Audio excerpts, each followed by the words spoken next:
welcome to episode 5 of the Mixtape Podcast, the podcast dedicated to deconstructing the films that we love from a screenplay writer's perspective.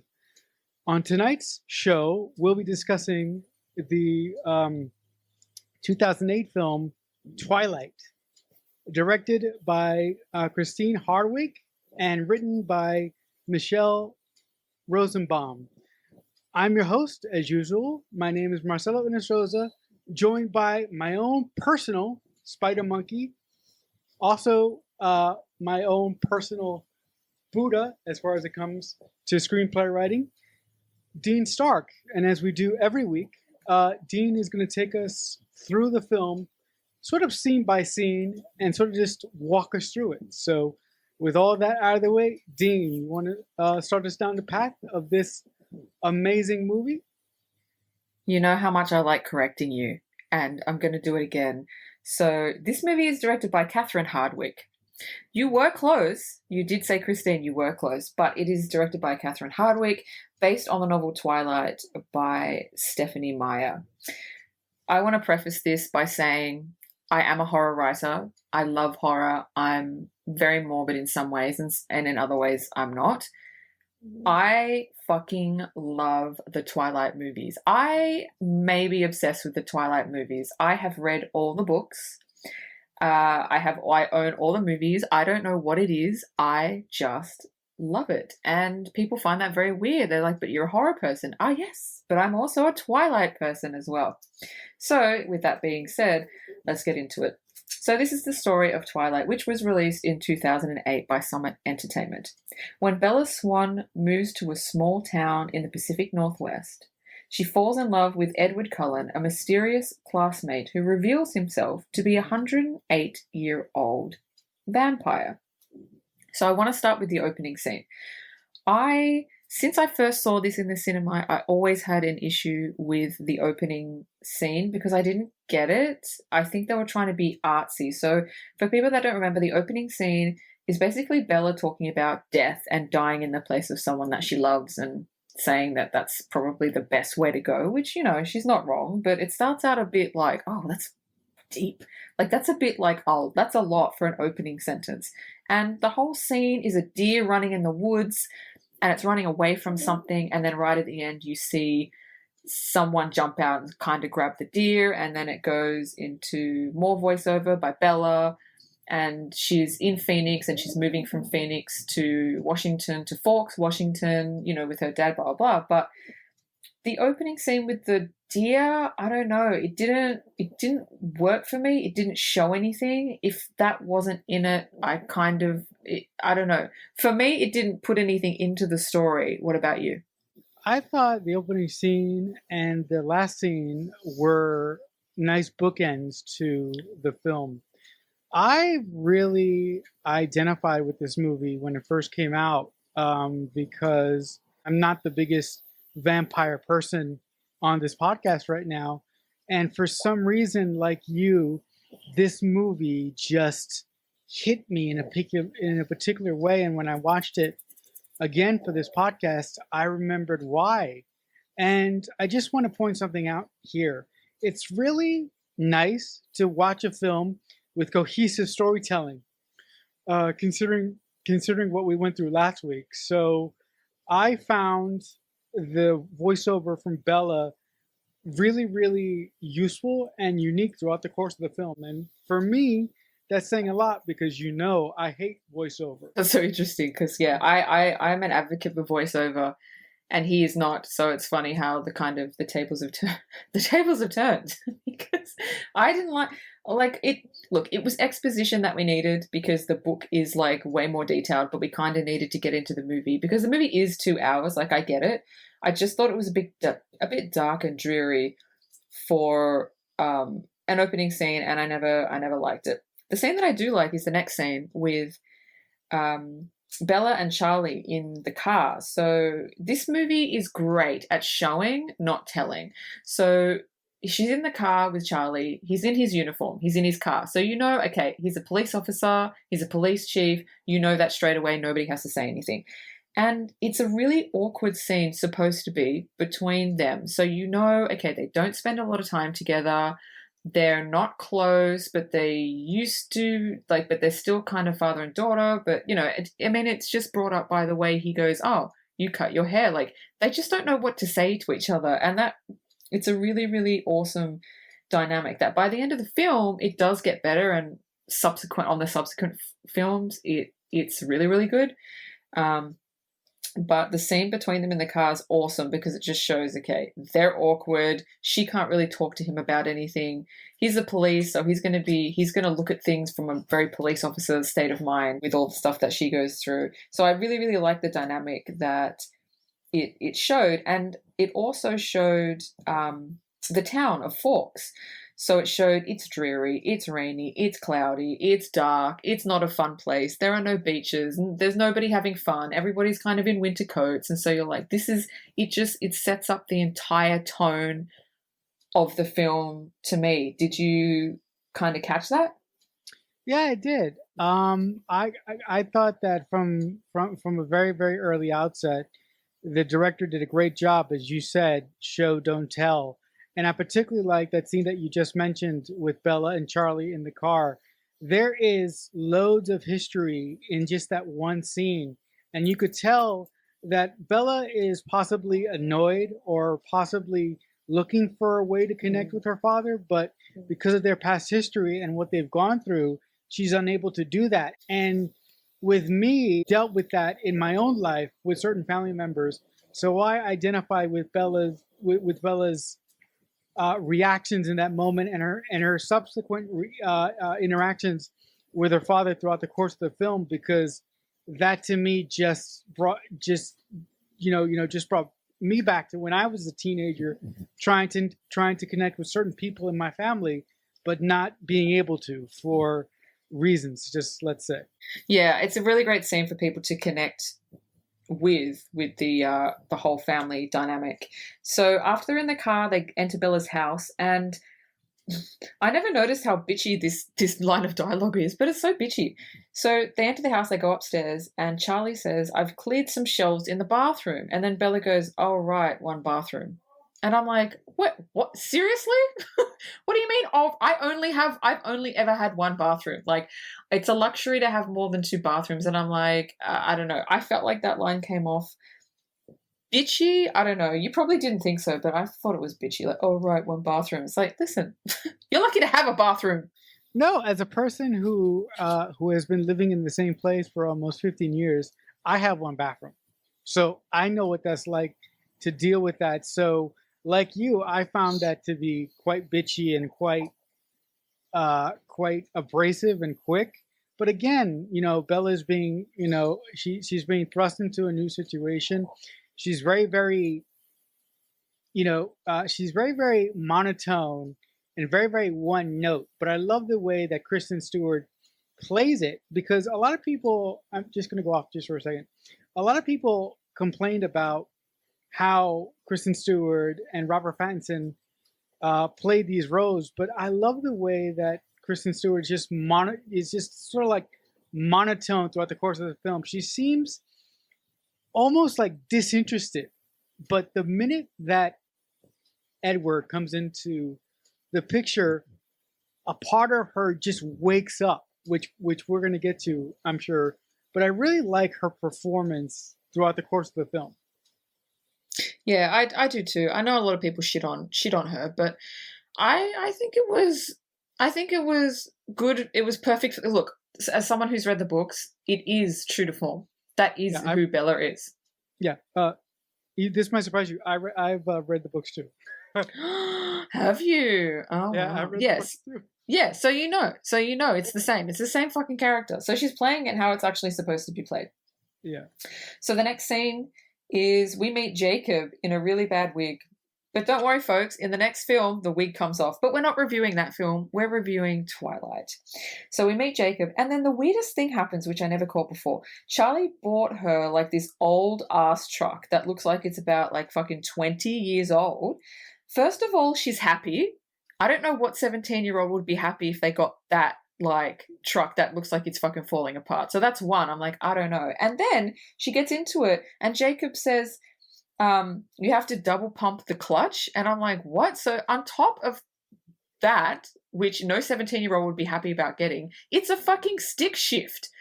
And look, I don't know about America, but here it's not common to learn to drive a stick shift. In America, is that what you learn on to get licenses, or do you learn on an automatic?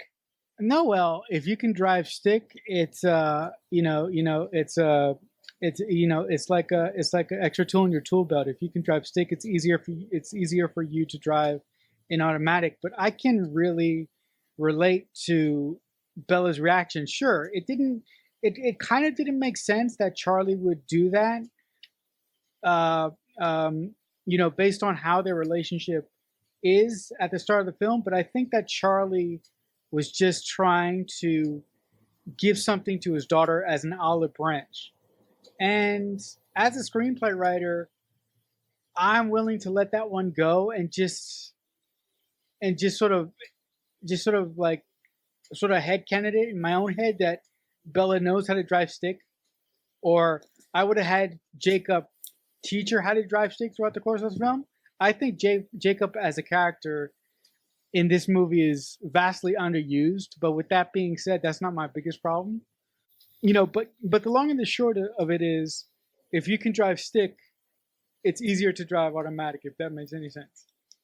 Yeah, no, it makes complete sense. I just don't know why a 17-year-old girl would know how to drive stick shift. Right. It would have made, I mean, look, it's not a huge thing, no, but I was just like, yeah. But on the truck, I really love when she pulls into the parking lot, because if you look, I love the way that Catherine directed this. If you look at the tones Catherine uses, the director, in the film, everything's really dreary. And then here comes Bella in this bright red truck, and it's the only thing that's colorful. Everything else is darker toned. Did you notice that?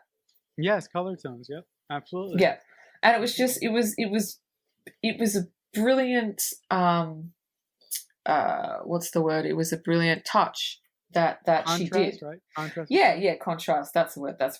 So moving on, we see Bella, and she's awkward. She can't play sports. She's indoors playing like volleyball, and then we meet Mike and Jessica. Yeah, in the gym. I love Jessica. She's like the comic relief. She's hilarious. She's passive aggressive. She gaslights Bella a lot. She does it in a funny way. She doesn't do it in a bitchy way. She doesn't do it in a way that you hate her. She does it in a way that you like her. Now, she says something really funny. She goes, aren't people from Arizona like really tan? And from someone, and usually people would be like, oh yeah, shouldn't they be tan? But I actually know someone from Arizona and she's white as fuck. So no, Jessica, not everybody from Arizona is tan. Actually, a lot of people in Arizona actually do have Kristen Stewart's complexion. Weirdly enough, they do. But anyway, I really, really like that scene because it introduces Mike, it introduces Jessica. The next scene is the big one. It's the cafeteria scene. It's where we meet the Cullens. Here come the Cullens is what I wrote in my notes. So Jessica and Bella and Mike and a couple of other students are having a chit chat, and then Bella notices these people walk in and they've got a kind of like an air about them, and Rosalie and Emmett enter first, and then Alice and Jasper, and then the big reveal of Edward. I mean, look, I'm just going to say it. Robert Pattinson is gorgeous. I mean, he fucking just is. I mean, even now as Batman, he's fucking gorgeous. And when I saw him in Twilight, I was like, oh my God, he looks like Edward. Like, a lot of people had an issue with him being cast. Oh, he's not Edward. But as soon as he walked into that cafeteria, as soon as that camera went on him, I was like, oh, the camera loves you, baby. The camera absolutely loves you. And I love that scene. I love that it was slow motion. I loved how Catherine filmed it. There's nothing that I don't love about that. It's just, you know what? As far as dramatic entrances go, that's pretty fucking dramatic, but in a good way.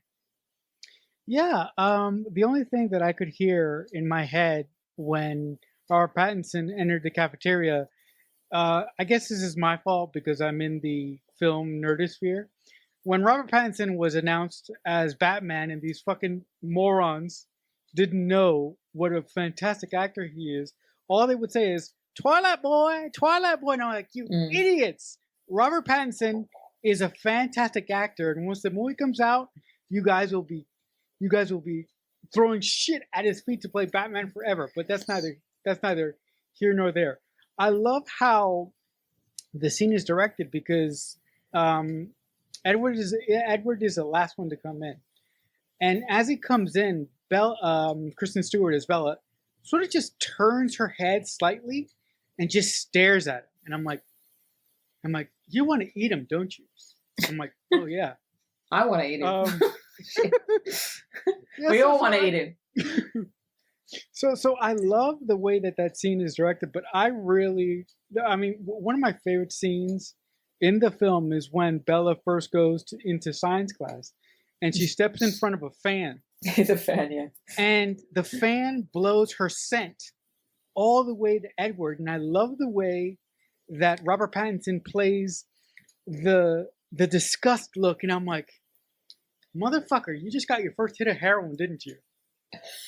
And I'm like, I fucking love this because again, the writer of the film could have done it a different way, but like you said, a lot of this film, a lot of their relationship early on is show, don't tell. And as a screenplay writer, that is really, really important for you to do when telling a story. Yeah, you could see straight off, like, there was a problem. Because how many other people would have walked in front of that fan? The teacher would have walked in front of the fan, and I don't think he had that reaction. But with her, it was just like a visceral, like, I'm going to puke right now. Like, I just, like, he'd eaten, like, somebody's shit or something. Like, that's what it was. It was so dramatic, and it was so, like, extra on the next level. But it had to be because of what he explains later on when we get into the movie. But I thought that was a really good reaction. And yeah, again, a perfect example of showing, don't tell. I like reviewing Twilight in the order that we have because we're reviewing a movie that's actually written, like, cohesively, not like last week's movie, The Forest, which made no fucking sense. So this movie actually makes sense, and they have and it has character arc, and it shows it doesn't tell. Like, it's got everything in it. So yeah, I think this is a good sort of offset to the movie we did last week. So let's fast forward a little bit in the story to the cafe scene. Now, listen, you know what I'm going to say. Bella and Charlie, they sit down, they have this really yummy food in front of them. Nobody fucking eats. I have a real fucking problem with actors that don't eat. You've got this food in front. Look, I get it. It's cold. It's from 10 days ago. It's expired. I get it, right? But you're an actor. Make it fucking work. Make the shit work. If there's food there, oh my God, I would be my face would be in the food already. I'd be like, can't talk, eating. But it's just, I don't know. I get they put it there to have like an air of like authenticity, but actors never fucking eat. If I see an actor eating food in a movie, I'm like, hallelujah. The director knows what's going on and the actor knows. Now I get they have to do about 20,000 takes, but you're an actor. You choose this. Don't say that you don't. You choose it and you choose everything that goes with it. So please, actors, eat the fucking food. Agree? Disagree? Agreed. And excuse me, that's what spit buckets are for. If you people, when actors choose to eat, when actors do a scene revolving food, and the director wants them to eat the food, they'll do the take, they'll eat the food, they'll press cut, and then right beside where the actor's sitting, they'll have a bucket, and the actor go poof, set up and let's do it again. That's what spit buckets are for.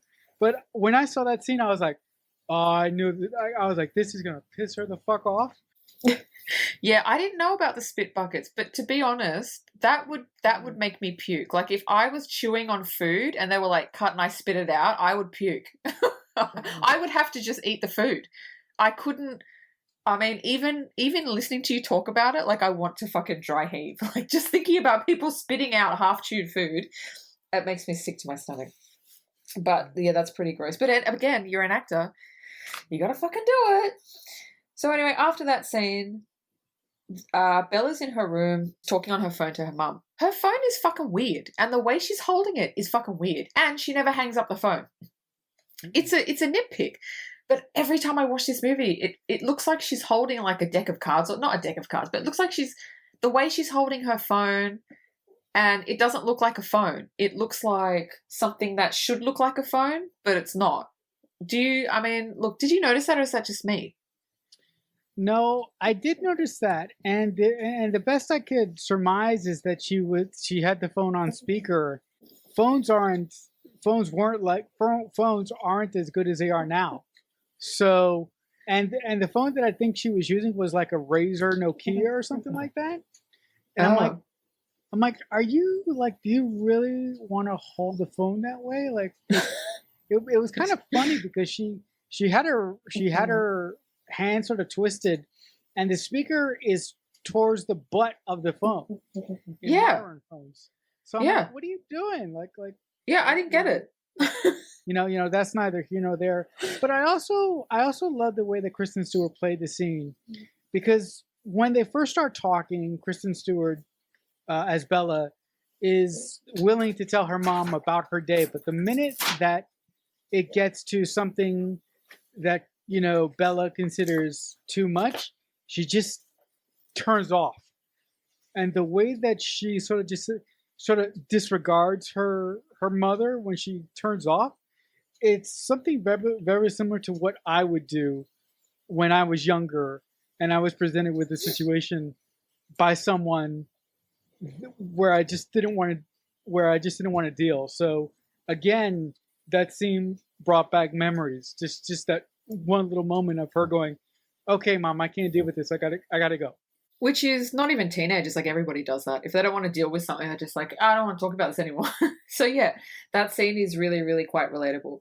The scene after that is where we see someone getting chased, but we don't see who it is yet. So it's the bad guys are going to get introduced later, but it's sort of showing that, hey, there are bad vampires around, and this is going to be a problem for Bella, Edward, and everybody in the script. But like I said, they're not introduced just yet.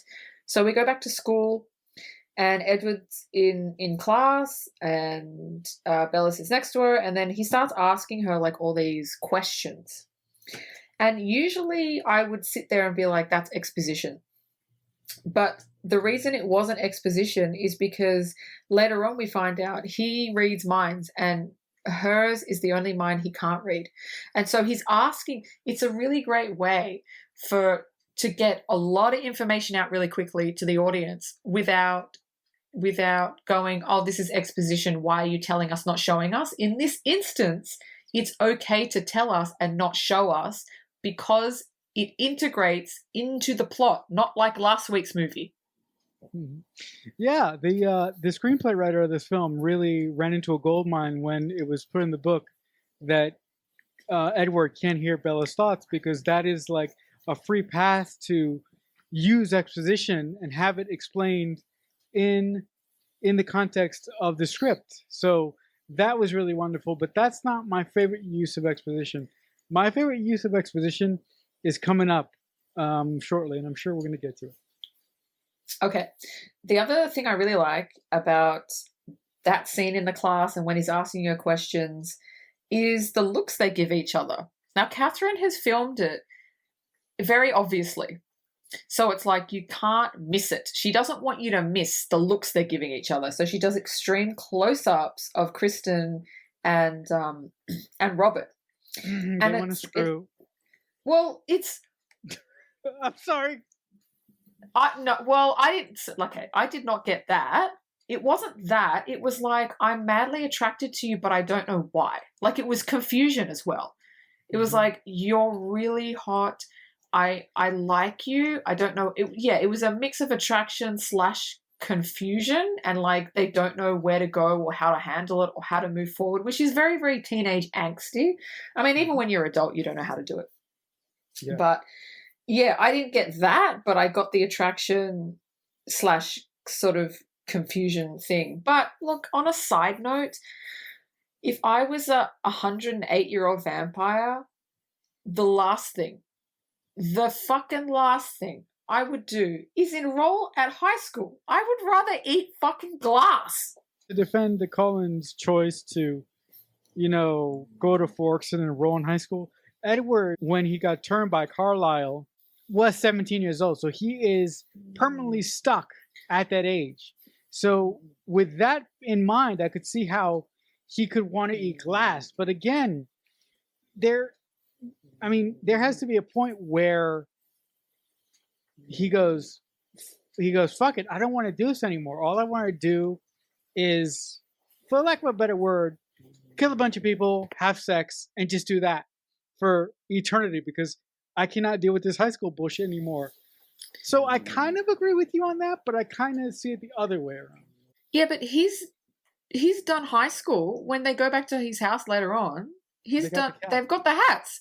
So he's done high school for the last 100 years. He's been a high school student. Now, is there no way for one of them to doctor like a social security thing to say that he's 20? Like, so he doesn't have to fucking go to school? I mean, there are ways. He doesn't have to go to school. He chooses to go to school. But I wouldn't do it. School? No.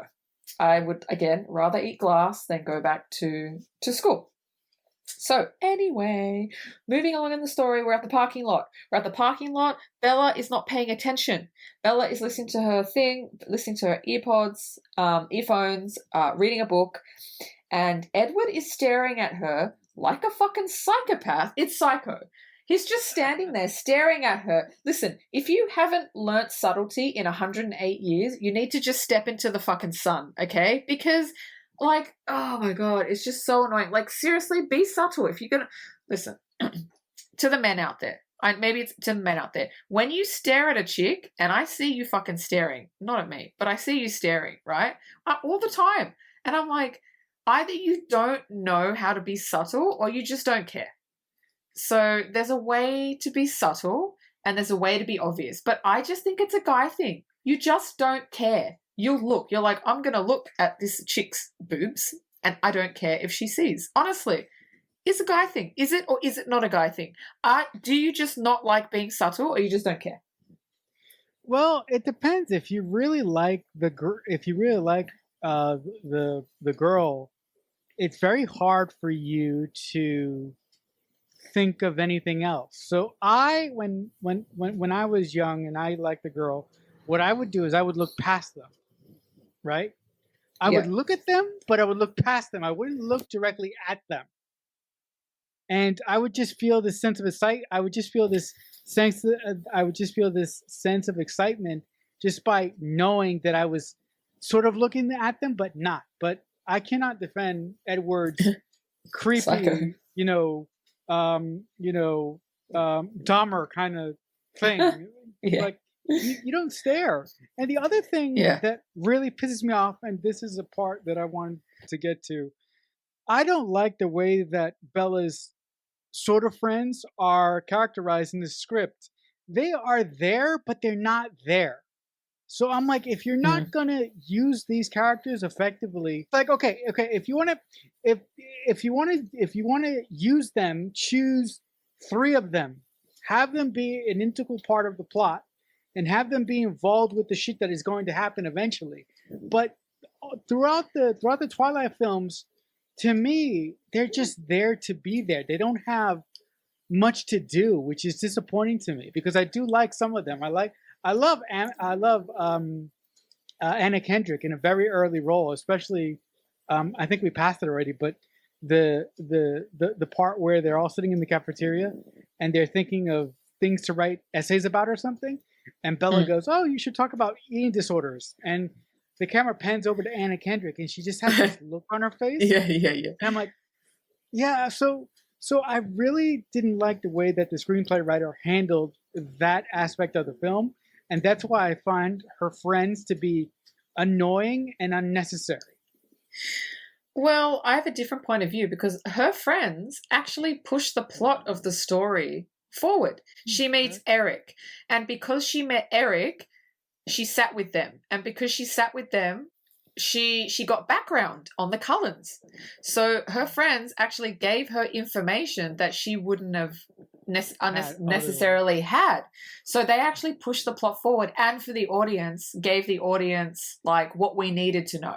But by telling Bella, they gave us what we needed to know. And at a scene coming up, when Bella goes to get the book, and then Edward shows up. The only reason she's there is because they're going dress shopping, and she's like, oh, so she went with them. So again, they push the plot forward.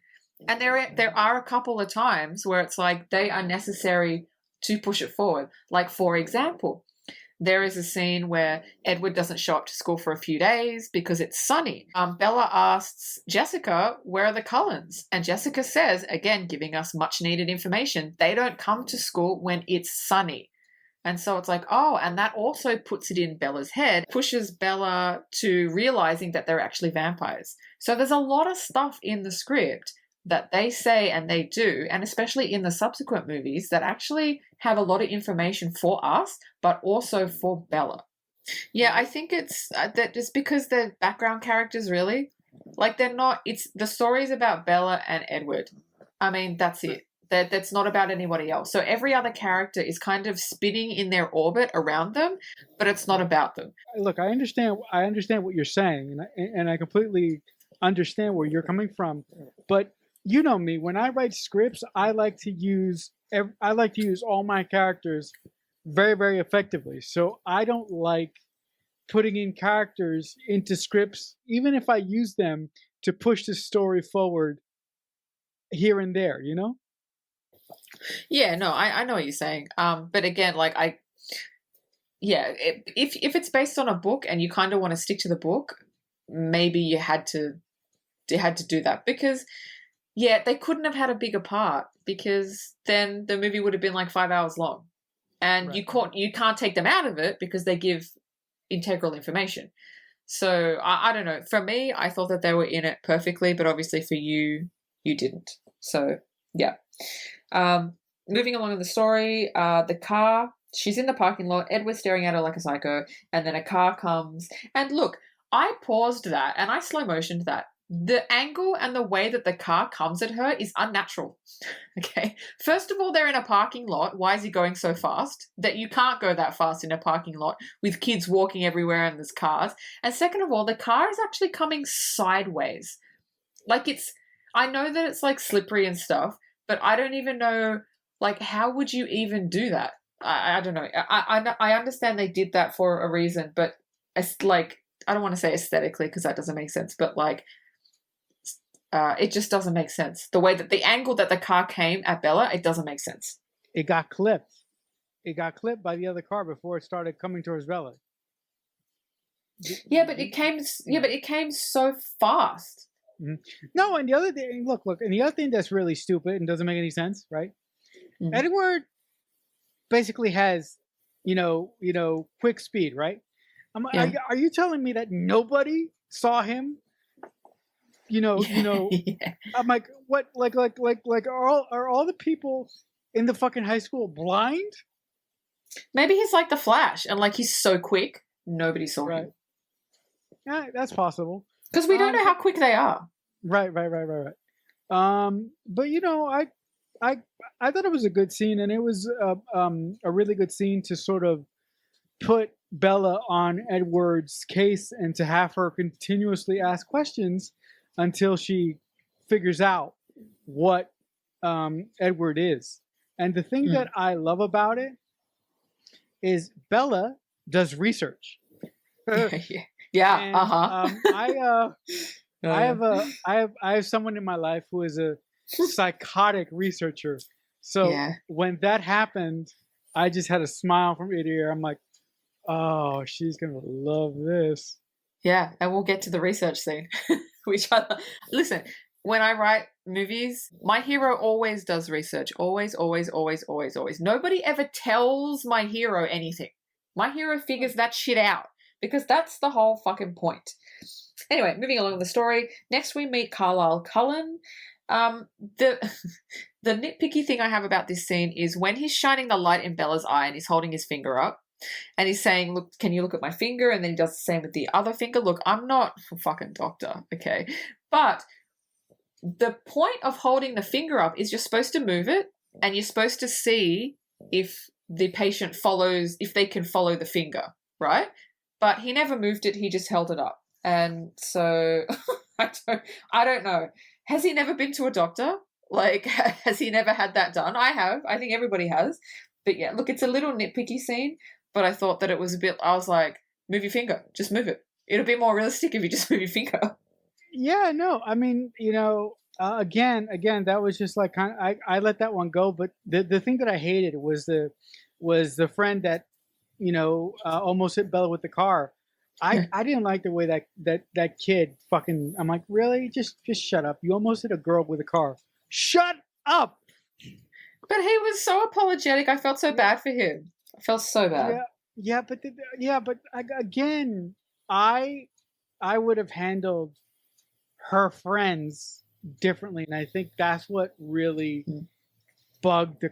Not a lot of things about this film bugged me because I connected with it. The way that her friends were handled really bugged me. So I mean, it's a continuous nitpick, but yeah, it just really bugged me. But the other thing about Carlisle, not knowing that he was supposed to, actually move the finger is kind of understandable. Kind of, maybe, but yeah, I could. Yeah, Yeah, okay. I can. He's like 200 year old doctor and he doesn't know to move the fucking finger. Yeah, No, but okay. the thing Oh, is, yeah. no. But the thing is, you didn't let me finish. It's kind of understandable, but it's not because he's 200 years old. He should know what the fuck he's doing. Okay. Okay. Moving on. The next scene is Bella rushes out, and Bella and Edward have this conversation. Like Bella's like, "I know you stopped the car," and then he starts gaslighting the shit out of her. You don't know what you saw. You're making it up. That's not real. And it bugged me because he gaslights her a lot. And that is such a toxic trait. Like when someone does see something and you're like, you didn't see what you think you saw. Oh my God. It's so annoying. Like I understand why he did it. Gaslighting shits me. And like for him to do that to her, I mean, she's smart enough to know that what he's saying is absolute bullshit. But the fact that he thought that he could get away with it was just like, oh God. No, I don't. I when he gaslighted her, I'm like, motherfucker, you're gonna start backpedaling as quickly as you can because this young woman is smarter than you think. So that didn't play well for me either, from a script perspective. Like I would have had him say nothing, just absolutely nothing to her, and then have her figure it out by doing your favorite part of the movie, research. So yeah, but I didn't Yeah. like that either. I did not. Yeah. I think maybe he should have said nothing and just walked away and yeah, I Right. think that probably would have been better. Right. So moving on, the next scene I really like again, and it's a great.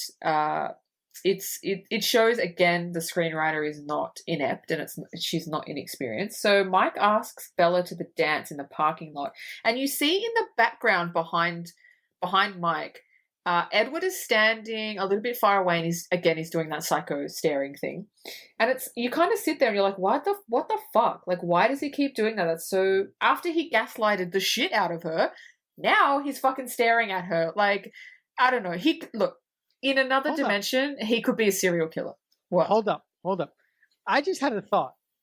Mm. Edward has been 17 forever, correctly? Correct, right? Yeah, yeah, So is it possible that this is his first relationship ever? Is that why he's acting like this? yeah. It could be. Huh. Yeah, I mean, it could be just inexperience. But again, if you're 108 years old, shouldn't you have learnt something? I mean, you have siblings that are in Right. relationships. Shouldn't you have learnt something from them? But really, depending on the, sibling dynamic, you don't really you can't really you don't really know what to do until you're thrown into the deep end of the pool. And as someone who is learning how to navigate those waters in a different way, I can sympathize with Edward's. Well, I can't sympathize with his behavior because it's just Dahmery like and it's dumb and stupid. But I could sympathize with him not knowing how to handle a potential relationship with someone that he likes, even that he's like like 200 years old. So I could Yeah, sympathize with him to a point, but not yeah. No, all the I way. agree. I agree. I agree. I sympathize with him to a point. But speaking of points, he was kind of watching them like a psycho, and it's not until later that because she says, "Oh, I can't go to the dance with you, Mike. I'm going to Jacksonville." And later on, he looks at Bella and he goes, "What's in Jacksonville?" And she's like, "What?" And so the audience now knows, oh, he's got super hearing. So there was a point to that scene, and it was like a learning thing. So again, the screenwriter has done something. They've shown us. They haven't told. Well, they told us, but they showed us, hey, this is what he can do, and then it sort of came back in the script. No. Isn't it? But I just want to give the screenplay writer some credit. Isn't it wonderful when you do setup and then payoff? The game is simple, people. It's not rocket science. Setup and payoff is my favorite thing. I mean, it can be subtle or it can be big. Setup and payoff is great. I mean, yeah, you can't just have a character do something or say something out of fucking nowhere. I mean, I guess you can. No, I mean, it would be shit. No. I mean, you can have a character say something random, but it's very, very important for you to have them say something random for a point. Everything that you do in a script has to have a point, and it has to be driving towards something. It can't just be there to be there. Yes, I absolutely agree. So the next scene, okay, so let's talk about the random buffet in the middle of the cafeteria. This is where we see the apple scene, where Bella drops the apple. We don't actually have cafeterias in Australia. We've got canteens where we can buy food, but we don't have cafeterias. Now, you have to fucking tell me. The random buffet in the middle of the cafeteria that only fucking serves salad, is that a thing? No, absolutely not. No fucking way. Because I have seen American cafeteria food and salad ain't on it. No, that's not a thing. In my high school, we had chicken fingers, pizza, but you know that section was quartered off away from the cafeteria. You know, it was part of the cafeteria, but it was like in another section. It wasn't like smack dab in the middle of the fucking cafeteria. Yeah, I was like, that's so weird. Yeah, so no, thank God, because I was like, that's from everything I know. I was like, that is like, yeah, fucking. You know what? You listen. Let's just divert 1 second. You know what I'm like when I see American TV shows or movies that are set in high school and they're in a cafeteria and the kids are eating like tomatoes and celery and like lettuce, and I'm like, that's not real. That is a fact. That is a fantasy. That is not. I know what they're trying to say, but what the fuck? It's like 2 pieces of lettuce and like a little cherry tomato. And I'm like, oh yeah, that's more fantasy than fucking anything. Anyway, sorry, I've diverted.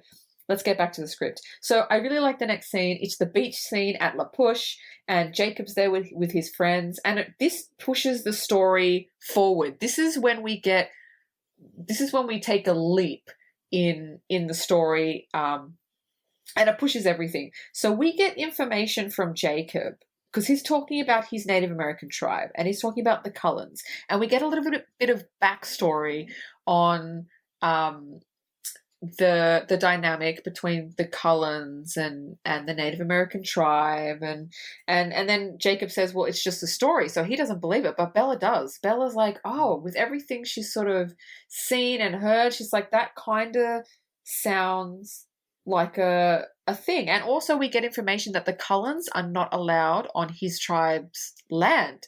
And so I was like, oh, okay, so this pushes the story forward because hold on. There's a scene in between of when we're finally introduced to James, Victoria, and Laurent, and they're torturing a victim, and we finally see the trio, which are the bad vampires, and I really like them. Look, do I think James looked a bit cheesy with his shirt off and his man bun? Yes. Did I love Victoria with her big red hair? Yes, that was awesome. Did I think Laurent was awesome with his dreadlocks? Yes, I did. Could they have done James a little bit better? Yes, but overall, I really liked how they designed and made the villains, the bad vampires, look. What say you? Yeah, they were fine. You know, they were a little bit better than discount Walmart vampires. But again, you know, this first film really is about Bella and Edward, and like my co-host said, everybody else in this film is sort of circling their orbit. So with that aspect and with that in my head throughout this conversation, I am a little bit more forgiving for the weak villains in this movie, because I'm like, you know what? I could have just watched this movie for the relationship between Bella and Edward and the history between the Coens and Jacob's family. I didn't even need the fucking vampires, but I didn't need the fucking bad vampires, but I understood why it was there. So I thought it was all right. Yeah, I mean, look, if it was a standalone movie, it would be flimsy, but it's not. And all that storyline that's set up in the first one with the villains, it's spread over 3 films. So it's basically just a setup, which is why they're not in it much. Whereas in New Moon, Victoria is in it a lot. Yeah, she's in it a lot, and she's the main girl, and she's fleshed, like, it's beautiful. And then in Eclipse, you know, she's the main one again, and she amasses troops, and she wants to kill, you know what I mean? So it's subtle in the first one, but then it gets to it by the time we get to Eclipse. So I get what you're saying. If it was a standalone, it would suck. But if people realize that it's an arc that goes over 3 movies, it's actually quite good. Because watching this movie, like, it just brought back so much stuff for me when I initially watched it back in 2008. I really really want to watch this trilogy again and look at it through the eyes that I have now. I think I'm going to appreciate it more. Not to say that I didn't appreciate it when I initially watched it, but I think I'm going to appreciate it more now as a adult and a different person. I think for me, to be honest, I did not enjoy watching Twilight taking notes. It took me completely out of the film, and it took everything I love away from it, because for you watch the film, but for me, I take like mass amounts of notes, and I'm constantly pausing it and writing down and looking for things and going, okay, let's talk about that. So it ruins it for me. On you go. What else you got? So we're up to my favorite scene. It's the Bella doing research on what Jacob said. I fucked that up. Let's try that again. Don't take that out though. I love when I fuck up. We're at my favorite scene. It's the Bella doing research on what Jacob said scene. I finally got it out. So she's doing mad research on the internet. She researches his tribe, and in researching his tribe, she comes across a book. And in coming across a book, she finds a bookstore, the only bookstore that has this book. She marks it down. She wants to go. She needs this information from this book. And then we get to, it pushes the story forward, right? It, like, full on, it pushes it forward. So then we hear that Jessica and I can't remember the other girl's name. What's her name? The other girl with the glasses? It's not Alice. Oh God, I totally forgot. I totally forgot. I don't know. I got nothing. Anyway, so they say they're going to this town that has this bookstore, and Bella's like, oh my God, I'm going to come with you. So she goes to this place, and listen, when they're trying the dresses on, Bella's such a bitch. She's so uninterested. She's not even looking. She's like, yeah, it's great. She's like writing in her book, yeah, it's great. She's not even looking at them. Like, if I was Jessica, I'd be like, why are you here? Like, and she's like, oh, I just really want to go to this bookstore. And I'd be like, well, fuck off then. Like, what the fuck are you here? You're not looking at me. You're not helping. Like, you want to go to this bookstore. That's the only reason you're here. Fucking go to the bookstore. Stop sitting here being depressed.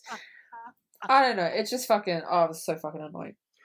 It was so fucking annoying. So anyway, she goes to the bookstore. She gets the book. She leaves. It's at night. She's by herself. She starts getting harassed. Edward shows up, rescues her, and then they're in the car, and he's all like fucked up because he can hear their thoughts, and he could hear what they were wanting to do to her. And she's confused. She doesn't know what's happened. And then we get to the restaurant scene. The restaurant scene... I like and I don't like. Okay, there's a few things I like and I don't like. I like the restaurant. I like the way that it was filmed. The ambiance of the way that she shot it was really, really nice. The waitress's haircut. Can we just fucking talk about that for 2 seconds? What the fuck is that hairstyle? Tell me, you saw it, and you can't not see it. It was right in the middle of the frame of the fucking camera. Cruel and unusual. That's what I would. It looked like someone died on her head. Poor actress. This poor actress that had to go in for hairstyling, and they're like, you know what? Let's do something different. Let's do something fabulous. Let's just go all out. She's like, let's do it. And then, like, you know, it's like one of those TV shows where, like, you haven't seen it yet and they turn you around. And I reckon she looked in the mirror and went, fuck, is this what we're going with? This is what I'm going to be remembered by. The waitress that has that fucking weird, fucked up fucking hairstyle. This is what she's going to be remembered by. But anyway, it's not that I didn't like it. It's just that it was just like such a weird haircut for a waitress to have. Like, I know waitresses, they don't like that's like I've just come back from the salon. Anyway. Yeah, no. This whole scene really had an effect on me when I watched the movie the first time, and it had an effect on me now because this diner scene, inspired me to write a similar scene. And I actually took what Bella orders for dinner and I put it in my script. So this scene actually really rings true for me, and just brought me back to when I was structuring that particular script. So I did notice the hair this time, and I was like, "Girl, what's that on your fucking head? You gotta go back and bleach that shit or fucking sue the hairdresser that did that for you." But I don't know why. Yeah, but this scene really, I like the scene because this scene inspired me to write my own scene in particular, and giving my character the same thing that Bella orders was like a tip of the cap to Twilight. Yeah. No, that's really, really cool. Really, really cool. So, speaking of what she ordered and didn't fucking eat again, so she orders mushroom ravioli, which is fucking yum, and it looks yum, right? It's delicious. So she puts it down, and Bella's so, oh my god. Okay, listen. Side note: I love food. I love food. Sometimes I think I came to Earth just for the food. I love food, especially pasta ravioli, mushroom ravioli. Fucking get the fuck out of here, right? I love it. And the look on Bella's face when she puts this beautiful mushroom ravioli in front of her, it's so disinterested. And I'm like, how disrespectful to that food. She doesn't even pick up a fork. She's just looking at it like it's like a pile of fucking puke or something. And I'm like, oh my God. And again, she doesn't fucking eat it. She doesn't eat it. My face would be in it. I would be rubbing my face all fucking in that ravioli. I'd be like, Edward, babe, you're gorgeous. Hold on a minute. I have to eat. Food is more important than you. Like, I just, the not eating thing gets me. It gets me. The other thing that you could have done is that you could have used Bella eating the food as a way to, as a way to heighten up the sexual tension between the two of them. Like, you could have shot it when Bella's eating, and you could have focused. You could have had Edward's POV focused on her eyes and her lips. You could have done something really dynamic by her eating the food. But again, for some reason, the director of this film, whose name I got fucking wrong, didn't choose to fuck me. Didn't choose to do that, and it's kind of just like a wasted moment, so to speak. You know why you got the name wrong? Because you didn't do research. Can we just move on now? I can't take this anymore. Okay, I have trivia. We're not at the trivia part yet, but I'm going to say trivia in between. So, in the restaurant scene, the song playing in the background is actually Rob singing. That's his song. So, if you want to just quiet it down a little bit and listen to it, that's actually his song in the background. Okay, moving on from that scene. So, another one of my favorite scenes is Bella doing more research. So, she's reading the book she bought. And it shows, there's pictures, and it's showing keywords like cold ones, pale faces. And she's like, oh, hold on a minute. And then she's saying, she sees everything in there that super strong, can't go out in the sun. And she's like, oh, okay. And then she figures it out. And she's like, okay. And this is a brilliant example of screenwriting, of good screenwriting, when the protagonist figures the shit out on their own. And everything that led up to her actually figuring it out was plot pointed in the story. it wasn't just thrown at you. It's like, where the fuck did that come from? Everything led into everything else, and I absolutely loved it. It's perfect. It's perfect. It's like throwing hats on the ground, and then by Bella doing all the research, it's like Bella had a big string and she put the hats together. It was just brilliant. I had absolutely no problem with that because it just worked. Yeah, it was a perfect example of how to move a plot forward by showing, not telling, and having characters help the protagonist sort of maneuver them into the right direction.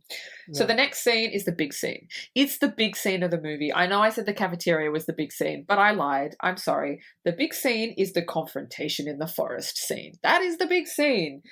So Bella kind of looks at Edward, walks past him. The look on Edward's face is like, I'm in trouble, fuck, right? Like any man would think if someone like Bella looked at them like that, like, I fucking know.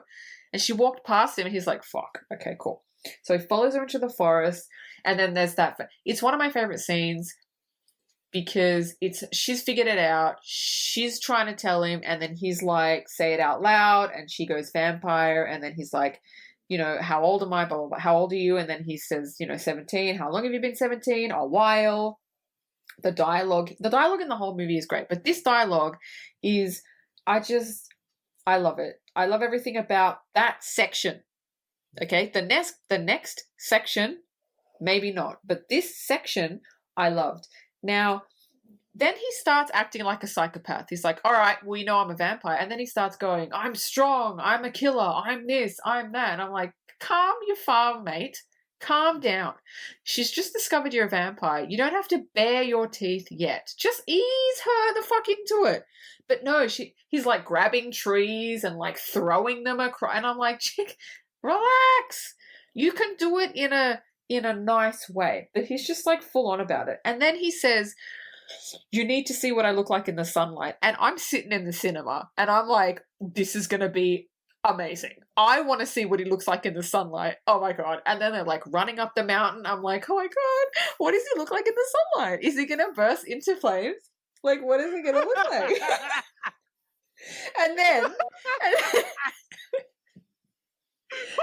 he burst into flames with the fucking voiceover.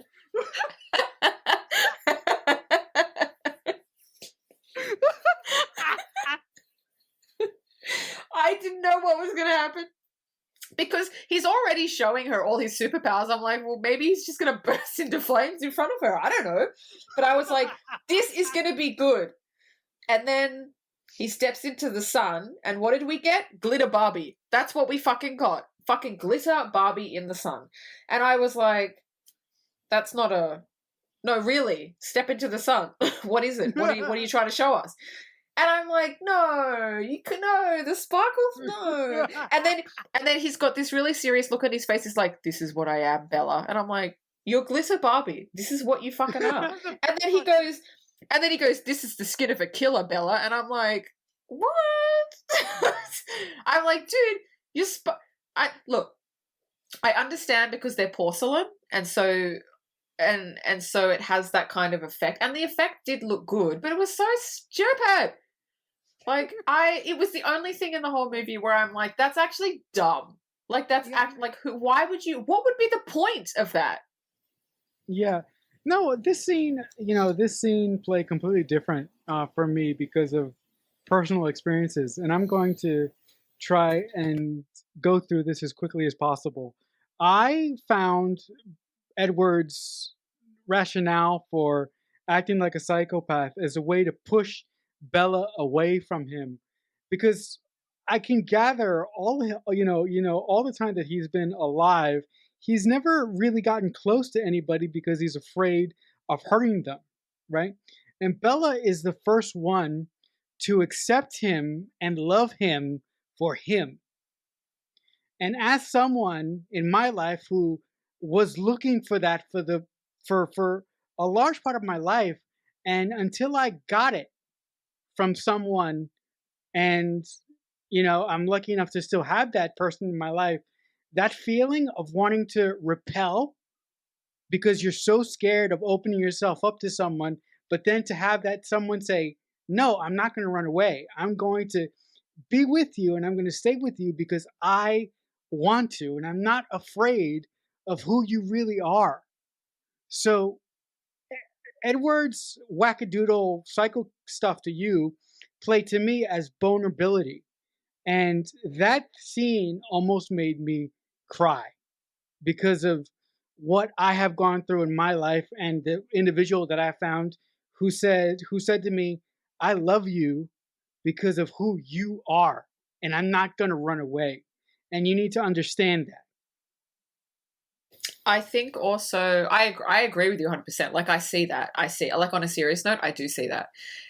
The other thing I see is that he loves her so much. He doesn't want to hurt her. So he's yeah, like you said, like he's trying to push her away because it's like he knows that if he fucks up even a millicentimeter, like he's going to hurt her. He doesn't want to hurt her. So it's like, I love you, but I don't want to hurt you.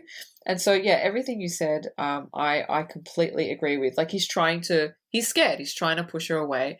The other thing I like, but he was being truthful. He wasn't hiding anything. He's like, all right, now you know I'm a vampire. This is everything I can do. Are you scared or are you not scared? Like he laid everything out on the table. This is what I can do. This is who I am. Do you still want to be with me? And I think a lot of people can take that with them, because a lot of people lie to get into relationships. A lot of people put up fronts and all that. And it's just like, no, show someone who you really are. And if they accept you, they accept you. And if they don't, they don't. Find someone who will accept you for you, I think, is really the biggest thing there. Mm-hmm. So after that, sorry, go for it. No. And we're gonna get to it. But if you think that scene broke me, the end with Bella in the hospital bed, I'm like, oh my god, I just want to die. But for something else, which you'll understand once we get there. But all in all, I thought the scene was written very, very well and very, very romantically. And I just want to say something about the vampire shining diamond shit. That's stupid. That doesn't make sense. It's dumb. But I appreciate it because I kind of understood what they were going for. But again, I would have done it differently. Like I probably would have had it in there, but I would have done it differently. I wouldn't have had it. I would have chosen something else. It was ridiculous. It's just ridiculous. It's ridiculous. What's the point? What is the point? Yeah, I would have had him burn. It's not that I would have had him burn. It's just that in all the movies, the sparkle thing, it doesn't make sense. There's no point. There's no point to it. It's just to put it in there. It's just, that's why they can't go out in the sun. It's like, well, why don't you just? No, it's stupid. It's dumb. Because isn't their skin as hard as diamonds? Is that why they? Yeah. Yeah, I think it is. But is that ever explicitly said in the first film, or is that no? That's way down there. That's not even in the second one. I think. It might be it might be in the second one. Okay.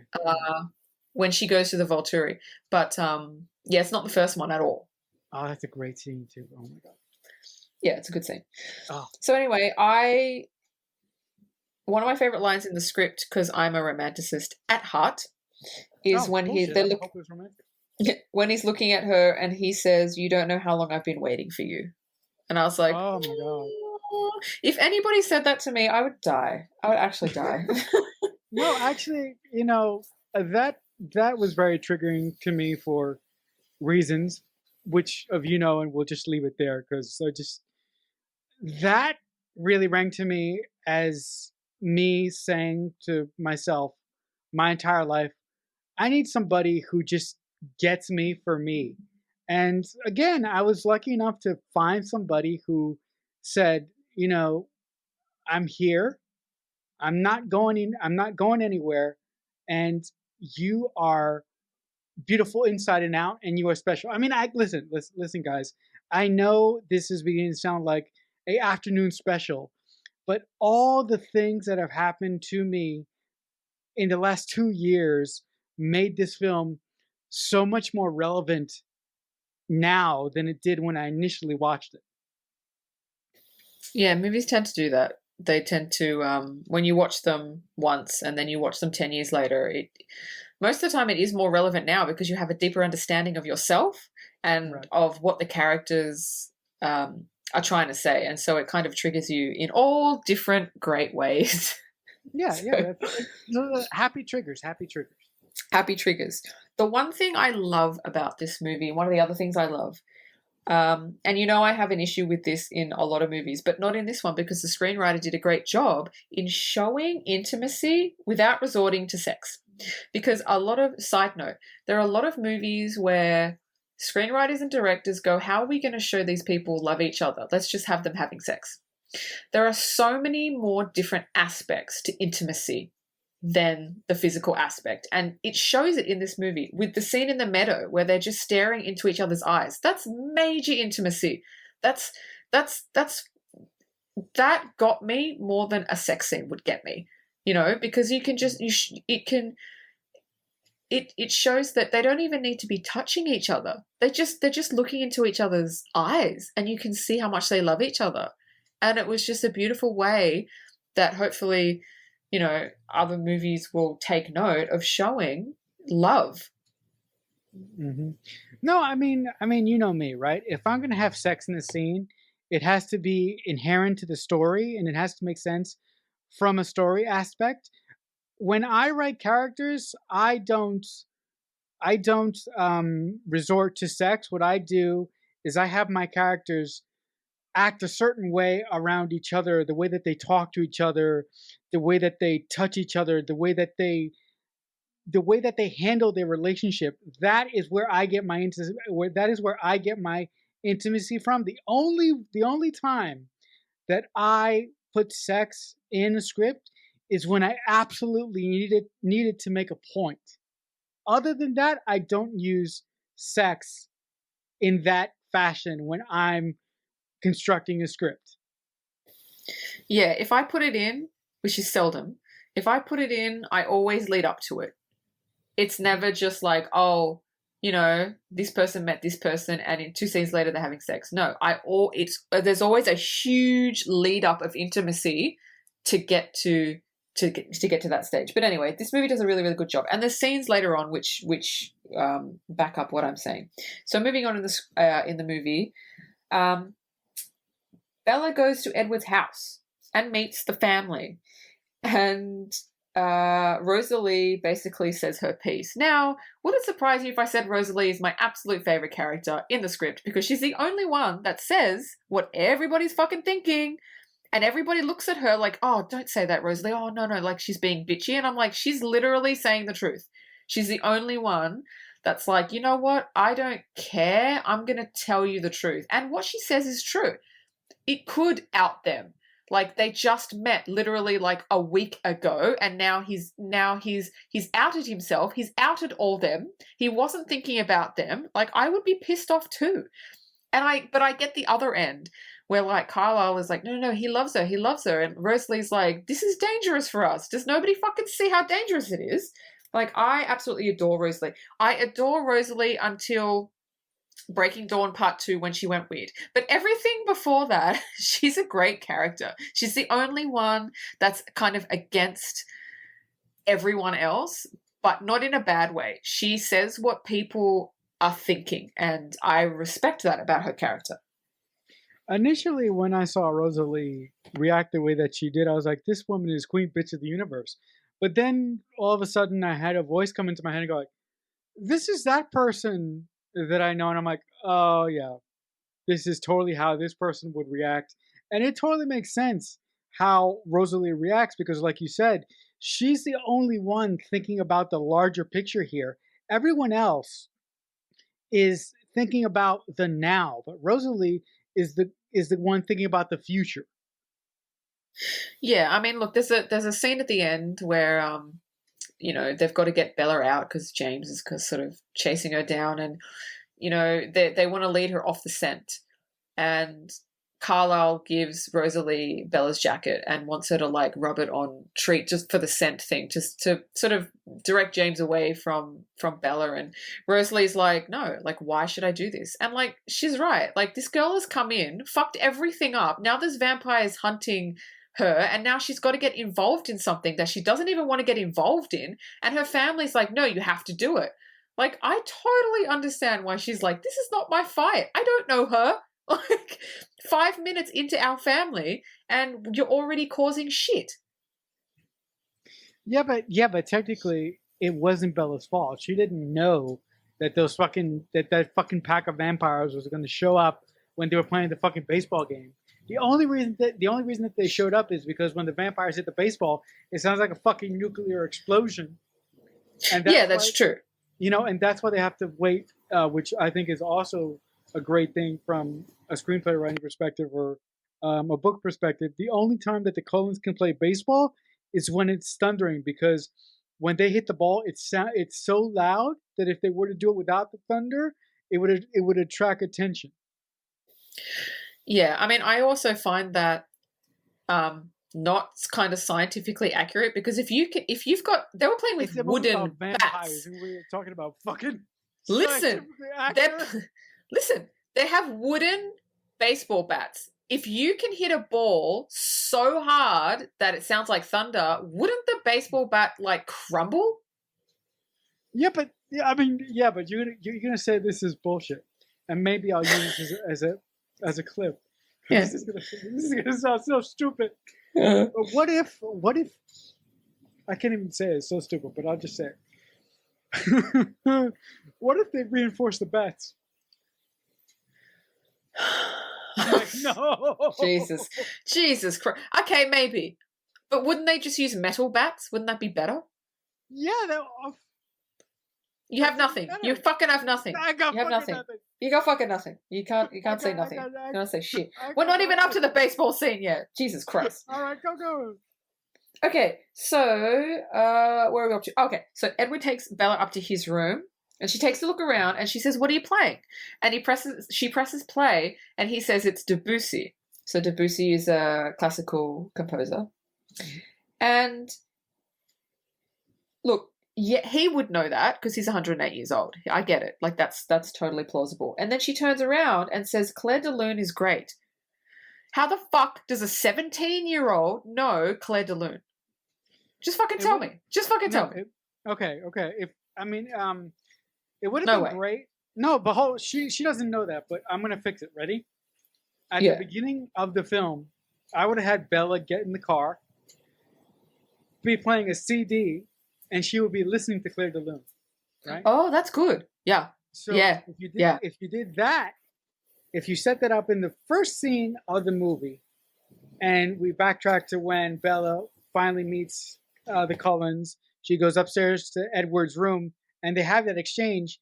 If you did that, that would explain the whole thing away. But without that, you're completely justified to say, as great as the script is, that's a hole that could have been easily fixed. I've seen that in a lot of movies where the teenagers are given dialogue, and it's like, how would a teenager know that? Like, I was watching something ages ago, and one of the teenagers was talking about some book from like the fucking 18th century, and I'm like, what? It's like they wouldn't have known that, like a quote or something. And I'm like, screenwriters, think. No, but actually, that wasn't Scream, is it? I don't know. I can't remember. Like, but I see it a lot, and I'm like, oh my god, think about it. Did you know that when you were 17? Okay, depending on the character. If the character is smart and a bookworm and all they do is listen to classical music and watch and read 17th century books, okay, you've explained that away. But there's been no setup to say that Bella would know that. Again, I'm fucking nitpicking, but and I've always thought that. Like, how the fuck would she know the name of I didn't even know the name of the song until a couple of years ago. Like, it just was like, no, she's 17. She wouldn't know that. No, and actually, look. Usually on the show, Dean is the one that comes hard and fast with the trivia, but I do have one piece of trivia. The piece of music that Edward plays Bella on his piano is actually a piece of music that the composer of the film composed for his wife when they got married. So that piece of music is the actual piece of music that they danced to when the composer got married to his wife.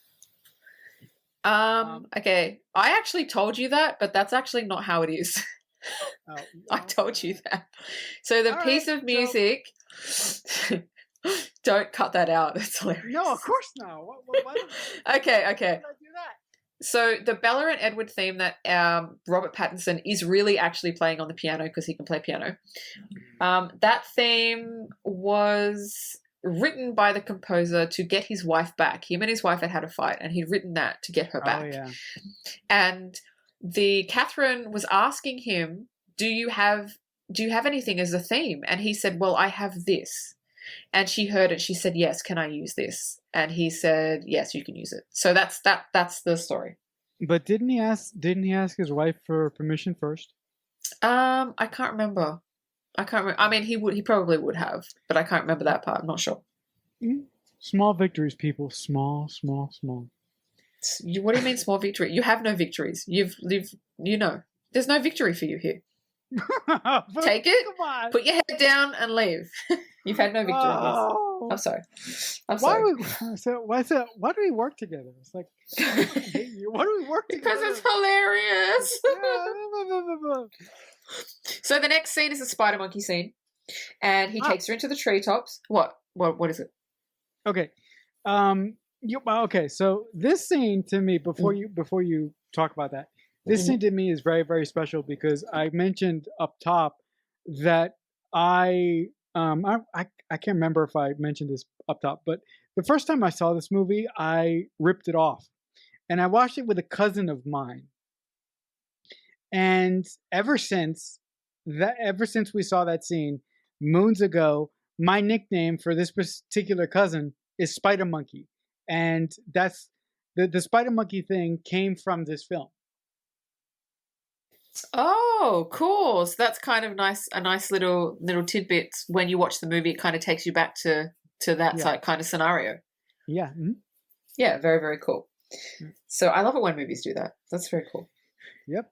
Anyway, so he takes her into the treetops, and this is why I didn't like doing this, because I love this movie and I'm just shredding it. They're in a tree. Wait, excuse me. Hold up. We are not shredding this movie. We're not shredding it. What are you talking about? I'm not shredding it. I'm picking up things that I should not pick up. I don't know. So they're in a tree. I know. They're in a tree, and Bella says, "This kind of stuff just doesn't exist." And I'm like, "Bella, you're in a fucking tree. Climb a tree. It exists." I just thought they got that so wrong. You're in a tree. You could have climbed it if you wanted to. It exists. I don't know. What are you talking about, Bella? No, but to defend her for a single moment, I think that she was referencing the situation, not the fact that she was in a fucking tree. Well, watching it didn't translate like that. It's like, if you're going to say a line of dialogue like that, you better make sure you're in fucking Asgard or somewhere, because it just doesn't translate. If you're standing in a tree, this doesn't happen. Well, it does. There's trees everywhere. People climb trees. Right. But anyway, I just thought maybe, and like taking her into treetops. I mean, like, that's cool, but you're a vampire. Can't you do like other shit? I don't know. And the other thing, how the fuck did she not fall? Like, yeah, they were really high, like really high. Yeah, but Edward was booking it, and I'm like, how the fuck? I'm like, yeah. I mean, look. The other. I mean, the thing that backs that up for me is that several times earlier in the film, it is shown that Bella is a klutz. Okay, she falls on ice. She bumps Jacob with a fucking door when she gets the truck. So I'm like, how the fuck did she not fall? Yeah, no, that's true. That's true. That's neither here nor there. Let's just enjoy the scene for its awesomeness. Yeah, like it was a really cool scene. Yeah, it was a cool scene. And this is the first time this has ever come into my head watching this movie. That would have been a perfect time for their first kiss. How cool would that have been? They're in the treetops, it's romantic, there's nobody around. That first kiss should have been there, and instead we fucking got what we got. We'll get to it. We will get to it, but it should have been in the treetops. And now we get to the second cafe scene. So Charlie's in there, Bella comes walking in, and then he says, and I've never noticed this before, but because I'm pulling apart Twilight, I was like, what? You're not pulling it apart. Well, in my mind, I kind of am because I did not enjoy watching Twilight this time. This is the first time I've ever watched it, and I didn't enjoy it because I was fucking picking it apart. I'm picking olives and anchovies off my fucking like pizza. Like, no. So anyway, Bella sits down. Charlie's already there, and he says, "I ordered you the Spanish salad." Let me tell you something. If I walked in and my friend was there, and they fucking said to me, "I ordered you the Spanish salad," I would fucking get up and fucking leave. Because nobody is going to order me a fucking salad. Like, I don't know. Maybe it's just me, but I was like, if I was out with you, someone, you're like, "Oh, I ordered you a salad," I'd be like, tell me you're fucking joking, right? Tell me you're joking. First of all, I know you well enough not to ever fucking do that. That's stupid. You don't do that to somebody unless you know them, unless they are your fucking wife. Please, nobody ever order me a fucking salad. I'm a burger and fries girl, like all the way. Yeah, yeah, a woman after my own heart. I mean, yeah. When no. we do meet in person one day, the first thing that I'm gonna want from you is I'm gonna want to go to McDonald's and just have a burger and some fries with you. Yeah. So the next scene is the kissing scene. I think they should have kissed in the treetops, but I liked the kissing scene because, again, it shows intimacy without showing much physical intimacy. So it shows how much they want each other. It shows their attraction to each other. It's a bit slow, but I like that it's slow because they're taking their time. It's not just, "Cool, you just wait and I'm going to kiss you." So it builds up the tension for me, and actually, it's agonizing, but I feel like in a sexual tension kind of way. I really liked it. I really, really liked the kissing scene, and obviously when Edward backs off because he's stronger than her, and he was basically, he knows even though it was just kissing, he knows that he could hurt her, and so he backs off, and then again it shows intimacy with them just lying down. She's just lying in his arms. And they're not doing anything, but they're both like, there's no other place on the planet that they would rather be. And I love that. Again, intimacy without sex. It's such a wonderful thing. I mean, as a writer, I always I spend my entire career trying to invoke intimacy without sex. So I am very, very partial to putting putting characters of mine in intimate situations, like having them play cards on a bed, or having them lie in bed and watch something on TV, or even with the way that they move and they speak to each other. And this scene between Edward and Bella was just wonderful because, like you said, there was intimacy all over the place, but there wasn't any sex. And the thing that really brought it home is the kissing scene. Which I thought was agonizing, but it was needed at this point in the film. Like you, I would have had them kissing the fucking tree, but hey, we can take what we get at this point. Yeah. So I actually really enjoy that scene. So the next scene is the infamous baseball scene, which has the perfect song "Supermassive Black Hole" by Muse, which is just perfect over that. Now, I'm going to give you some trivia on the baseball scene. The baseball scene was the first scene that they shot. And initially, when they shot it, it was raining. And the makeup on all the actors was kind of rolling down their face. And I think one of the producers said to Catherine, "Look, do you want to film something else?" And she goes, "No, we've got everything set up." And Catherine said, "Let's just put hats on them." So that's why all the Cullens are actually wearing hats, bar Edward. They're all wearing hats. Bella's wearing a hat. Everybody's wearing a hat because it was raining and they had to keep their faces clean and their makeup clean. And it is actually raining in the scene. It's just that it takes a lot of rain to show up on camera.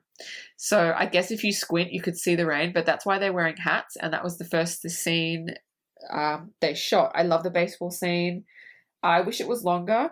And this is when the bad guys show up. This is when the bad guys show up and they fucking just ruin everything. And then James gets a whiff of Bella and then James starts hunting her. Did you like the baseball scene? Yeah, I actually love baseball. So to me, it really Oh didn't. yeah, Yankees, right? Oh, you little. No, I was gonna. I did. I was gonna say something, but I'm not gonna. I was inches away from saying it, but I'll say what I was gonna say later. Okay. Um, but I love baseball. I like baseball is my second favorite sport, and to me, it wouldn't be logical for them to play baseball without caps. Like like Mm. why wouldn't you have caps on when you're Yep. playing baseball? It Yep. that's like second nature to me. But the fact that the director had to use caps for had to have them wear caps for a practical reason because it was raining during the scene, I thought was wonderful. So I thought that was a very, very interesting twist of fate. Yeah, I really, really enjoy that scene. I think it's just great. So moving on, James has got the Bella's scent. He's hunting her, and we get to the dance studio. So she's going to the dance studio, and she gets in there, and she hears her mum's voice, and she kind of, I think she like goes around a corner, opens a cupboard, and she sees a videotape playing of her when she was little, and her mum was talking, and she's like, "Oh shit, my mum's not even here," and that's when kind of James goes, "Ha ha, I tricked you." My issue with this is, where did the tape come from? This is 2008. Nobody uses VHSs anymore. Why is there a VHS player in the dance studio? Why is it like on display? Where did the VHS tape come from? Did James search the entire house for a fucking random VHS tape? And he would have had to check the tape. So does Bella have a VHS tape in her house? Like, I don't, again, I'm nitpicking, but I don't understand. I think he got that equipment from the studio. I don't think he went into Bella's house and found the VHS stuff at Bella's house. I think all of that was in the studio. And the way that I can explain that away as a writer, I mean it's flimsy, but the way that I would do it is like the studio is old, so it makes sense that they would have VHSs of all their past students. I don't know why they would, but it's kind of explainable if you think of it like that. I mean, I guess, but like that he would still have to look through the VHS tapes to see Yeah, which why not? one. He's a fucking vampire, so he can speed through that shit. Okay, I'll let you have it. Okay, you have this one. I'll let you have this one. Okay. Not many times do I let you have it, but you have this one. Yeah. So there's a whole scene where there's a vampire fight, and then James bites Bella, and the venom goes in, and then Edward has to sort of like suck the venom out, and all that shit. Then they kill James. They behead James. They kill James. He's dead, and then we get to the hospital scene. So the hospital scene is interesting because she wakes up, and her mum's there, and Edward's asleep, which we know he's not because he said previously he doesn't sleep. So Bella knows he's bullshitting. Anyway, she has this long scene with her mum, which is a nice, cute scene. And then her mum leaves, and then Edward's right there next to her bed, and he basically says he's going to leave because he wants to protect her. He loves her. He wants to protect her, and her reaction, she basically has a conniption fit when he says, "I'm going to leave," which smells like codependency to me. I'm not an expert, but that's what it smells like. But that's for another conversation. But her reaction is so, for me, over the top. Like, I get they love each other, but it's like this weird visceral reaction she had to what he said.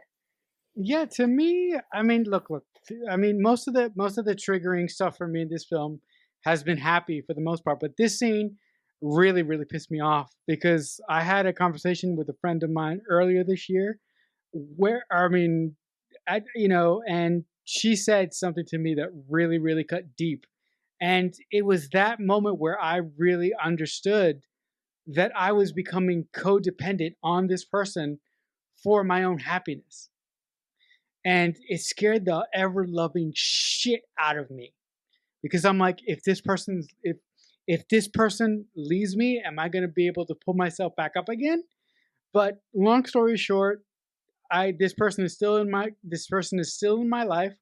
I adore her to pieces, and if she leaves one day, I will be sad, I will be broken, but I will get over it and I will be okay. So that scene for me when Bella said, "You have to stay with me. You can't leave," terrified me to bits, to bloody bits, because I was in that position with this particular individual, and I'm so happy that I'm past that, and I'm no longer that reliant on the friendship with this individual, and as a result, I think I can be a better person and a better friend to them because of it. Yeah, so I mean, look, I did understand that scene as well. I understood that like she loved him and she was like, "Oh, we just got together, like I love you, like you're not going to go anywhere." I just thought the That's reaction too was a bit much. over the yeah, it was I mean it was a bit over the top, and it did scream a little bit like codependency and like I'm going to die if you're not here. And that's not, like you just said, like that's not good to put all your happiness onto one person, and if they're not there you're depressed. Yeah.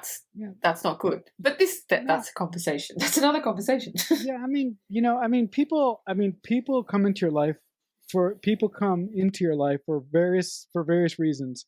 And the way it should be is people should lift you up and make you realize your own self-worth. So when those people leave for whatever reason, you can still stand up on your own 2 feet. You shouldn't rely on people for your happiness. You should be Yeah. happy for yourself. Yeah, you should generate your own happiness, and if somebody specific person is not in your life, then you should still kind of retain that. But anyway, it's her reaction that kind of got me a bit like, nah. Is there anything else you want to say about that scene? No, and again, for me also, besides terrifying me to death, because I realized what I was doing at one point in a friendship, it also really, really made me understand how lonely I was and how much I needed someone to be there, not to love or not to marry or not to have sex with, but how much I needed companionship and how much I was missing it and how important it was to me, which also scared the shit out of me. So I guess what I want to say is that that scene was really well constructed, but to me it just triggered me to all hell, and it took me a while to come back down. I feel like this movie is triggering you a lot. Yeah, but all happy triggers except for that one. Yeah, happy triggers, happy triggers. So moving on, we're at the dance. So Edward and Bella go to the dance. Bella's not happy about being there because it's so not her thing, and Edward's like, "But prom is a rite of passage. You have to come." The thing that I love about this scene. Did you want to say something? Yeah, I have another triggering event about this scene. Go. I actually went to prom because the only reason I went to prom is because my best friend at the time, wanted to go to prom. I never wanted to go to prom in my life, and the person that I went with is a family friend, but it was one of the most embarrassing moments of my fucking life. So when I saw this scene, I was like, "Oh my god, why are you doing this to me now?" I'm like, why? Because this is one of the most embarrassing. I mean, it's not embarrassing, but it made me really wish that I had been a different person in high school, and that I had been more outwardly going. The thing that drove me crazy is a couple weeks later, I was talking to a girl that I had feelings for, and I said I went to the prom with this specific person. And she goes, "Why the fuck didn't you call me? I would have gotten a dress and we would have gone together." And I was like, "What? How did you?" And I'm like, and she's like, "I know how you feel about me, you idiot. All you had to do was ask me and I would have gone." And I'm like, just fucking, I just want to go into the hole. I just want to dig a hole. Die. I just want to, just kill yourself. Yeah, I just want to fucking dig a hole and fucking die. Yeah. But other than that, I found this scene to be wonderful, especially when they go into the gazebo and Bella is basically begging to be turned into a vampire. And I'm like, girl, you need to enjoy your fucking life for now, because you don't understand how much it's going to fucking hurt to be turned into one of these vampires. And yeah, I mean, yeah. Yeah, so this relationship to me in this film is crafted very, very well, but there are things about it that that make me go, Bella is psycho, and she's not really looking at the logic of what this relationship could do to her. I think she's just so happy and so overwhelmed that she's not looking at the big picture, like that one Coen member family is looking at the big picture for. So, I mean, she doesn't eat, so she's not going to miss food. That would be the biggest thing for me. Like, it's like, do you want to be a vampire? Yes. Oh, fuck. Like, the food would stop me. I'd be like, oh, man, I don't, oh, yeah. And they're like, yeah, but you're not going to want it. And I'm like, but aren't I? Yeah, the food thing would kill me. But the thing I love about the dance scene is they go in and there's lights and there's people and it's loud and it's noisy. And Edward can tell that Bella just does not want to be there. And so picking up on her energy, he takes her out the back to the gazebo where they could just be together. So and that's when she kind of takes a breath and goes, oh, I feel so much. Like, she doesn't say it, but you can see that she's not a people person, right? She doesn't want to be in like crowded environments. So when he did that, she didn't even need to say anything. He was like, okay, I get it. I know okay, let's just go out here now. And I loved that. It was, people, if you're in relationships, pick up on your partner's energy, please. It will be far better for you. But I love the scene in the gazebo. Yes, Bella is very, very much, she lives in her emotions. So it's like, I want to be a vampire now. And Edward's like, just wait, just think, because Edward's been alive for so long, he has time. He has patience. He's learnt patience. She hasn't learnt patience. But I love it when he goes, okay, you ready? And she's like, yeah, I'm ready. And he goes and he kisses her neck gently and he pulls back. And I thought, it's beautiful, because only a few scenes ago he was like, you're like heroin to me. And the fact that he had so much restraint, he's tasted her blood. Even then, it showed how much he loved her, because it's like he just restrained himself so much. Like, he wants her so bad. He wants to drink her blood so bad, but his love overrides his need to feed. That rhymes, but it's true. Yeah, it's it's a wonderfully crafted scene, and it's directed very, very well. But the thing that works is the things that are not said, like when he dips Bella and he kisses her neck gently. It's so romantic, and I'm like, oh, just take my money right now. I love this. Yeah. So that's the final scene of the movie, and then Victoria shows up. And Victoria's all bent out of shape because they killed James, and then she kind of walks off, and it kind of opens it up for the next movie. So you know she's going to be in it, you know, all that shit, and then that's the end of the movie. And I think it ended really well. Yeah, it did. Look. I really, really enjoyed this movie, but like you, for the first time in our podcast, I really wish I didn't pick this movie. Because what this movie did to me, it was good, but it made me realize how far I've come as a person. And look, I'm still not perfect, but I have come so far than the person I used to be. And yes, oh yeah, of course you have. That to me, the best films, good films, make you realize something about your own experience, or they make you realize, things about your own life, and they make you either want to fix them or make you want to, change something about your life. And when film can do that, it reminds me why I love the medium so much. Yeah, when you get a film that's written like that and directed like that, and does everything it's supposed to do and hits all the marks, I mean, yeah, it reminds you why you get into it. Not like last week's movie, but this movie reminds you, yes. Yeah. So guys, I hope that you enjoyed this marathon of us taking apart Twilight, section by section. I can't guarantee if we're going to talk about the other ones. We're likely not going to do that, but if you like this episode, please leave us a like, a comment, or... excuse me, I got my trivia. Oh, yes, your trivia. I'm sorry. Excuse me. Listen, that victory you had before, I'm taking it away.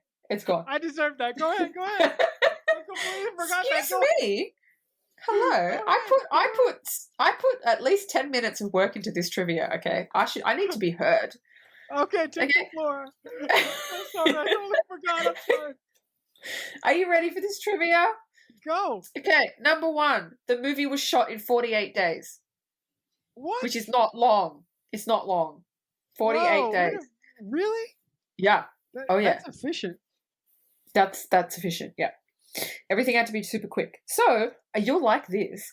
Henry Cavill, which for people that don't know, Superman, was Stephanie Meyer's first choice to play Edward. Oh my God. But he was offered the part but had to turn it down because he was contracted to The Tudors, which is one of my favourite shows. Also, Stephanie's first pick for Emmett was Tom Welling, which is for people that don't know, he's also God. Superman. So she must have a thing with Superman. I don't know. Wow. I don't know. Brie Larson, who is Captain Marvel. What's her name? Pardon? Marvel. Captain Marvel, sorry. Yeah. Brie Larson auditioned for the role of Bella. Oh, wow. Okay. Interesting, right? So this is the last trivia I have for you. Mm. Jennifer Lawrence and Michelle Trachtenberg were considered for the role of Bella. Oh. Can you imagine Dawn playing Bella? It would have fucked me up. Oh my God. Oh my God. Fuck no. Excuse me. Oh my God. Wait a minute. My head just blew off. Okay, look. I am a Dawn apologist. I actually like Dawn. But Dawn from Buffy the Vampire Slayer series, for people that don't know. Yes, that would have fucked me up. That would have fucked me up more. I would have been like, oh, fuck no. That would have seriously fucked me up. I do have a small piece of trivia. Well, I do have a small tidbit. It's not trivia. Go for it. Okay, so the screenplay writer of this film, after she completed the 3 Twilight films, or the 4 Twilight films, because the last one was broken up into 2 parts, a la Harry Potter. The Twilight franchise made her the highest paid female screenplay writer at the time. So really, that's good. Yeah, this franchise really elevated her profile to the point where when Marvel wanted to do their first try at TV for Netflix, she was handpicked by Jeff Loeb, the guy who produced Agents of S.H.I.E.L.D., Luke Cage, Daredevil for Netflix. She was handpicked by Jeff Loeb to showrun and create Jessica Jones, which stars Kristen Ritter. Wow. Yeah. Wow. Yeah, she's quite good. Yeah. Also, before doing Twilight, she was a writer and a producer on Dexter, the original series. Oh, very cool. Very cool. See, I didn't know that. Hey, I got one. Woo! Okay, that's it. End of trivia. I have nothing else to say. You can end it. Are you sure? Yes, I've done. After an hour and 51 minutes, I'm fucking so done with Twilight. All right, guys. So I hope you all enjoyed this conversation. And if you choose to come back next week, we will be covering the film Existence. So with that being said, as always, thank you so much for listening. And please remember, if someone is kind enough to make you a mixtape one day, that must mean that they truly do love you. The Mixtape Podcast is a Balloonhead Productions presentation.